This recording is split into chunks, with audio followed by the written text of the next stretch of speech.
হরে কৃষ্ণ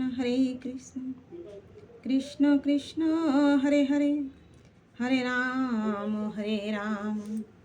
রাম রাম হরে হরে। গুরু ব্রহ্মা গুরু বিষ্ণু গুরুদেব মহেশ্বর, গুরু সাক্ষাৎ পরম ব্রহ্ম তস্मै শ্রী গুরবে নমঃ। अखण्डमण्डलाकारं व्यक्तं येन चराचरं तत्पदं दर्शितं येन तस्मै श्रीगुरवे नमः। अज्ञानं तिमिरन्धस्य ज्ञानञ्जनं शलाकां चक्षुरुन्मीलितं येन तस्मै श्रीगुरवे नमः। नमो ब्रह्मण्यदेवाय गोब्राह्मणहिताय च जगद्धिताय श्रीकृष्णाय गोविन्दाय नमो नमः।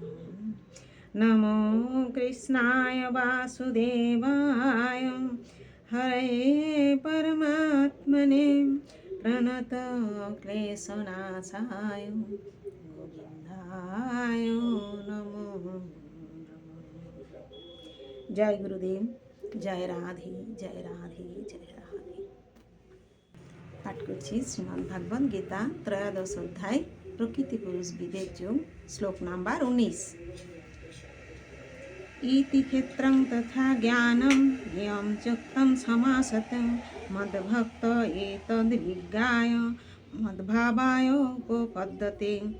এইভাবে মানে ইতি মানে এইভাবে, ক্ষেত্রম মানে ক্ষেত্র, তথা মানে ও, জ্ঞানম মানে জ্ঞান, জ্ঞেয় মানে জ্ঞেয়, চ মানে ও, উক্তম মানে বলা হয়, সমাসতে মানে সংক্ষেপে, মদ্ভক্ত আমার ভক্ত, এতৎ এই সমস্ত, বিজ্ঞায় বিদিত হয়ে, মদ্ভাবায় আমার ভাব, উপপদ্যতে লাভ করেন।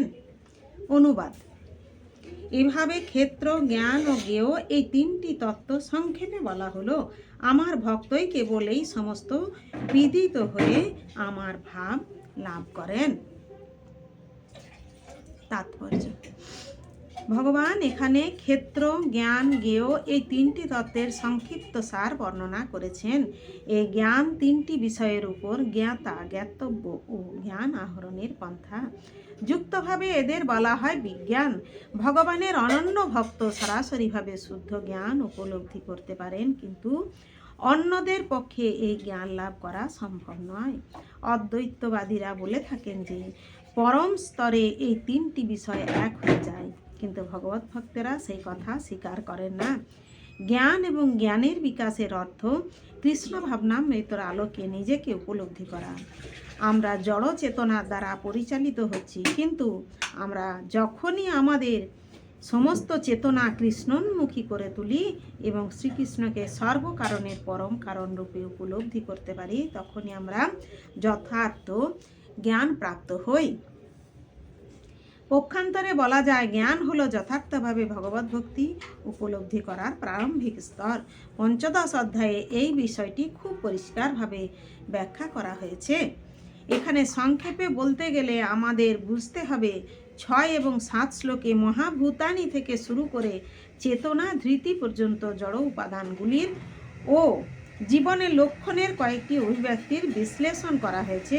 এগুলির সমন্বয়ে দেহ অর্থাৎ কর্মক্ষেত্র গঠিত হয়। আর 8 থেকে 12 শ্লোকে অমানিত্য থেকে তত্ত্ব জ্ঞানার্থ দর্শনম পর্যন্ত জীবাত্মা ও পরমাত্মা রূপী উভয় ক্ষেত্রজ্ঞের স্বরূপ উপলব্ধি করার উপযোগী জ্ঞান আহরণের পন্থার বর্ণনা করা হয়েছে। তারপর 13 থেকে 18 শ্লোকে অনাদি মৎপরম থেকে শুরু করে হৃদি সর্বস্ব বিষ্ঠিতম পর্যন্ত জীবাত্মা ও পরমেশ্বর ভগবান বা পরমাত্মার বর্ণনা দেওয়া হয়েছে।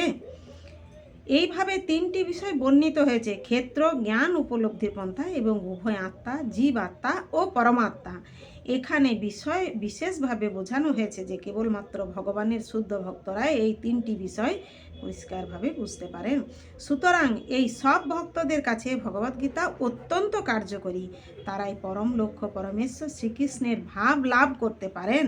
পক্ষান্তরে বলা যায় আর কেউ নয়, কেবলমাত্র ভগবত ভক্তরাই ভগবদ্গীতা বুঝতে পারেন এবং বাঞ্ছিত ফল লাভ করতে পারেন। হরে কৃষ্ণ কৃষ্ণ কৃষ্ণ হরে হরে, হরে রাম রাম রাম হরে হরে। জয় গুরুদেব, জয় রাধে।